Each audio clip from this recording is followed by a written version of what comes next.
Dear students, आज हम लोग क्लास 10th के बायोलॉजी विषय के अगले टॉपिक के बारे में अध्ययन करेंगे।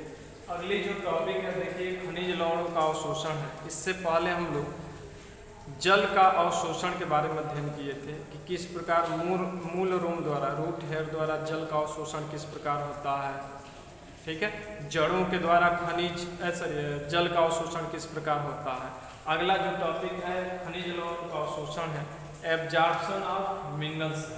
देखेंगे कि खनिज लवण का अवशोषण किस प्रकार होता है। आज हम इसके बारे में जानेंगे कि खनिज लवण का अवशोषण किस प्रकार होता है।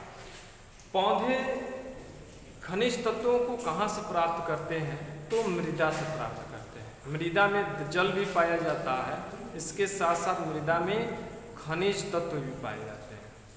ठीक है, मृदा में जो खनिज तत्व पाए जाते हैं वो जल में विलय होते हैं, घुले होते हैं।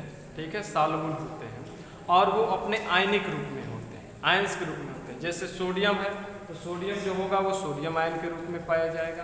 पोटेशियम है पोटेशियम आयन के रूप में पाया जाएगा।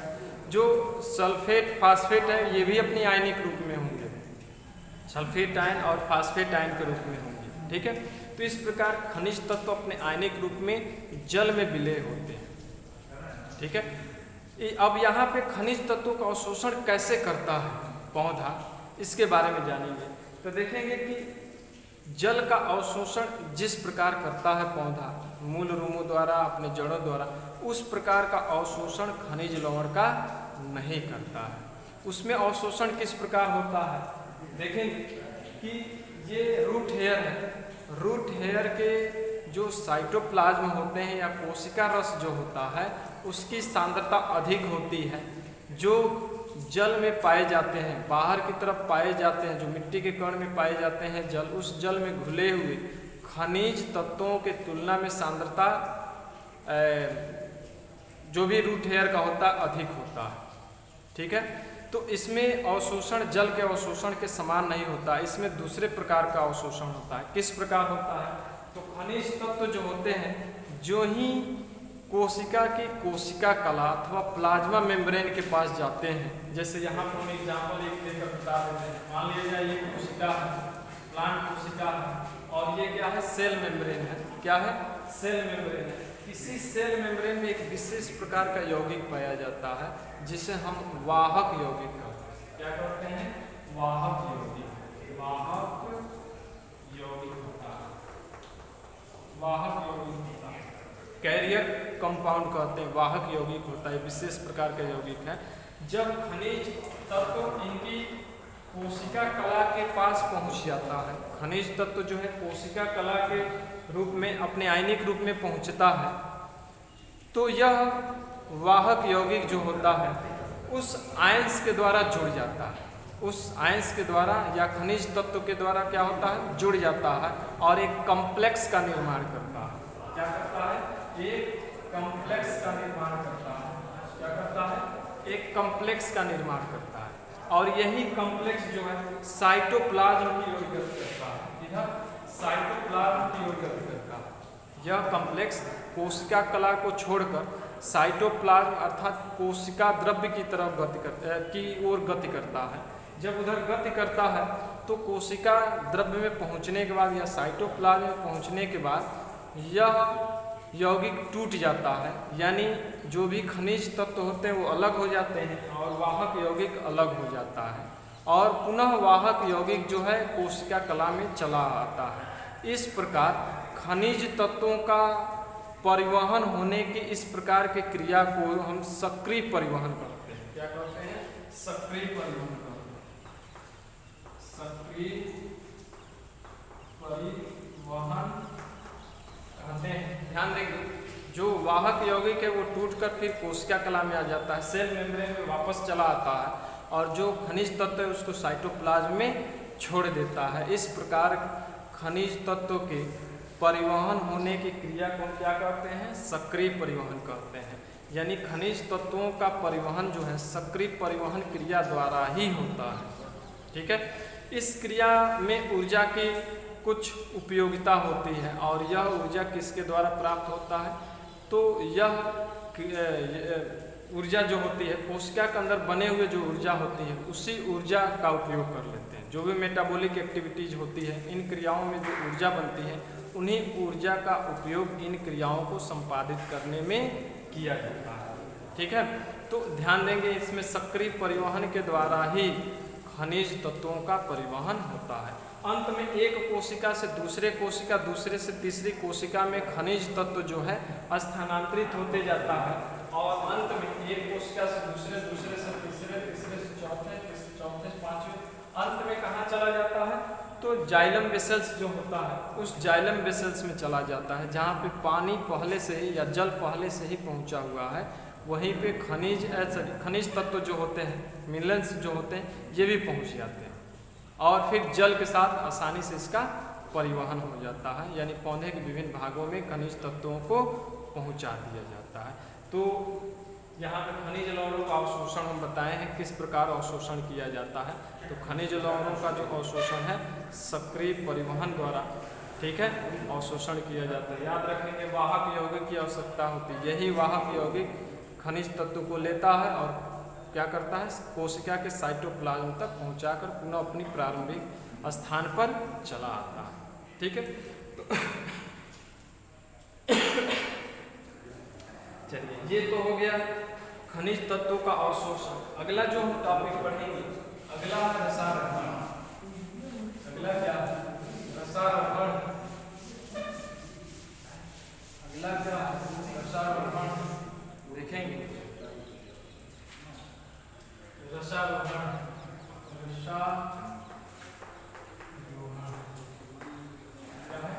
रसारोहण कहते हैं या एसेंट ऑफ सैप कहते हैं। जड़ों द्वारा रसारोहण, जड़ों द्वारा, यहाँ पे जड़ों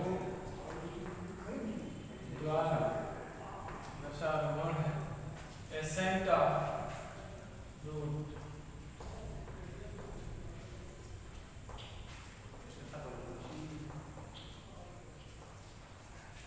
ठीक है, एसेंट ऑफ रूट है।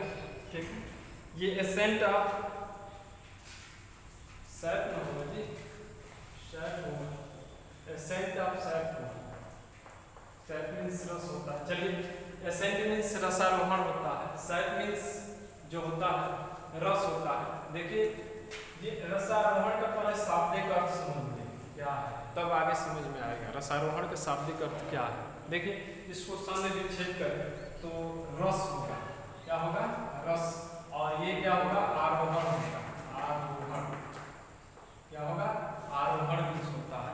आरोहण का शाब्दिक अर्थ होता है ऊपर की ओर चढ़ना।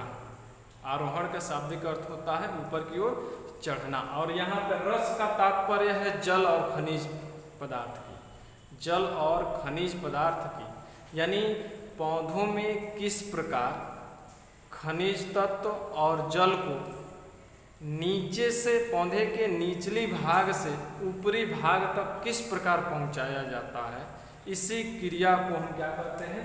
रसारोहण कहते हैं। अर्थात कहने का मतलब है कि जब जल और खनिज लवणों को जाइलम वेसल्स के द्वारा गुरुत्वाकर्षण के विरुद्ध पौधे के निचली भाग से शीर्ष भाग तक पहुंचाया जाता है, तो इस क्रिया को हम क्या कहते हैं?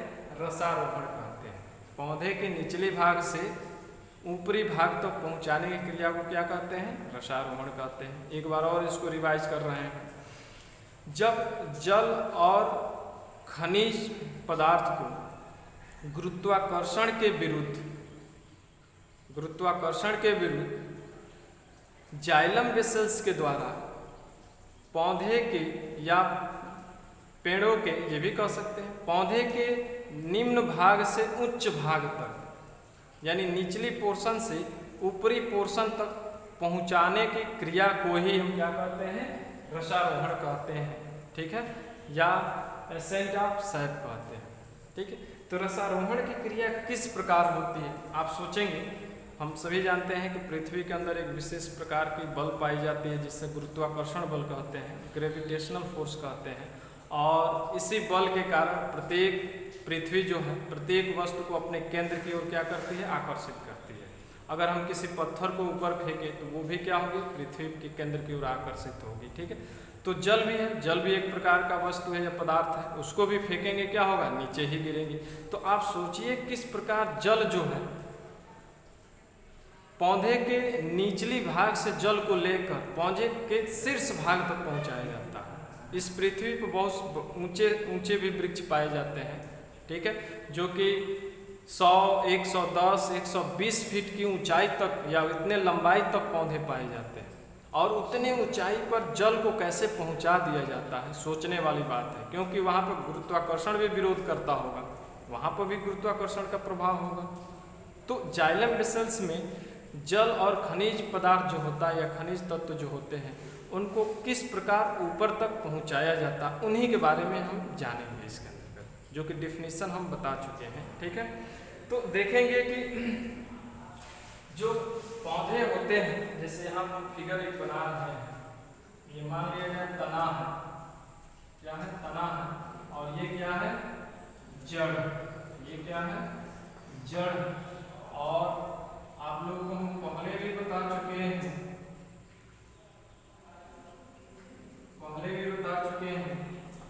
कि जाइलम वेसल्स जो होती है, जाइलम वेसल्स जो होती है यह जड़ से प्रारंभ होकर पौधे के शीर्ष भाग तक पाई जाती है, जो एक केस नली की भांति कार्य करती है, केस नली की भांति करती है। ठीक है, और ये जड़ से स्टार्ट होती है। जाइलम वेसल्स एक पतली ट्यूब, एक पतली नली की तरह कार्य करती है, ध्यान देंगे। और ये जड़ से होते हुए तना, तना से होते हुए शाखा में भी पहुंच जाती है। मान लीजिए ये शाखा है, तो इन शाखाओं में भी ये पहुंच जाती है। जाइलम वेसल्स जो है इन शाखाओं में भी पहुंच जाती है, और शाखाओं से होते हुए पत्ती तक पहुंच जाती है जाइलम वेसल्स। मान लीजिए ये पत्ती अगर आगे हम बना दें पत्ती, ठीक है, इस पत्ती में भी ये जाइलम वेसल्स पहुंच जाती है और जल को पहुंचाने का कार्य करते हैं, यानी जल का परिवहन करने का कार्य जाइलम वेसल्स करती है। ठीक है, तो जल का अवशोषण और खनिज का अवशोषण हम बता दिए हैं। जल को अवशोषित करके जाइलम वेसल्स में पहुंचा दिया गया, खनिज का भी अवशोषण करके उसे जाइलम वेसल्स में पहुंचा दिया गया। अब यहाँ पे रसारोहण की क्रिया होगी, और रसारोहण की क्रिया किस प्रकार होगी यही जानेंगे। तो देखेंगे कि यहाँ पे दो बल कार्य करता है। कितने? दो बल कार्य करता है। एक बल जो होता है ससंजन बल,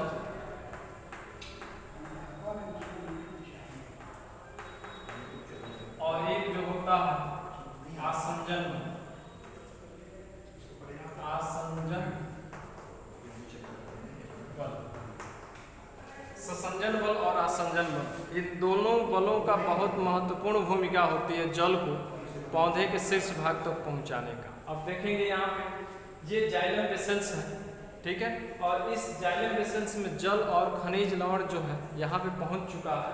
तो जल के एक अणु, जल के दूसरे अणु के मध्य एक बल लगता है, उस बल को क्या कहते हैं? ससंजन बल कहते हैं। और ससंजन बल में पढ़े भी होंगे आप लोग फिजिक्स में कि समान प्रकार के पदार्थों के अणुओं के मध्य लगने वाले बल को ससंजन बल कहते हैं। तो जल के एक अणु, जल के दूसरे अणु के मध्य एक बल लगता है, उस बल को क्या कहते हैं? ससंजन बल।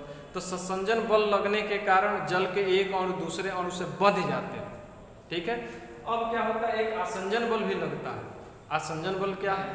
तो भिन्न भिन्न पदार्थ के अणुओं के मध्य लगने वाले बल को हम क्या कहते हैं? आसंजन बल कहते हैं। तो जब जल यहाँ पे आता है जाइलम वेसल्स में, तो जाइलम वेसल्स की जो दीवार है और जल के अणु है, इनके मध्य जो बल लगता है वो आसंजन बल लगता है। जो जाइलम वेसल्स की दीवार है, ये दीवार, ये जाइलम वेसल्स की दीवार है, इस दीवार के और जल के अणु के मध्य एक बल लगता है जिसे हम क्या कहते हैं? आसंजन बल कहते हैं। अब देखेंगे कि जो पत्ती है, पत्ती में वाष्पोत्सर्जन की क्रिया होती है। दिन के समय वाष्पोत्सर्जन की क्रिया जब होती है तो पत्ती की कोशिकाओं में जो भी जल पाया जाता है, देखेंगे कि पत्ती की कोशिकाओं में जो भी जल पाया जाता है, वाष्पोत्सर्जन की क्रिया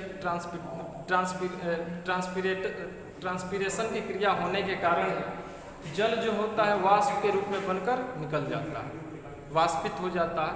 जल की कमी होती है उन कोशिकाओं में, और यह कमी एक कोशिका से दूसरे कोशिका तक होती जाती है। देखेंगे यहाँ से जब जल वाष्प बनकर निकल जाता है तो यहाँ की कोशिकाओं में जल की कमी होती है, तो ये बगल वाली कोशिकाओं से जल को क्या करेगा, खींच लेगा, फिर उसके बगल वाली कोशिका से जल को खींच लेगा।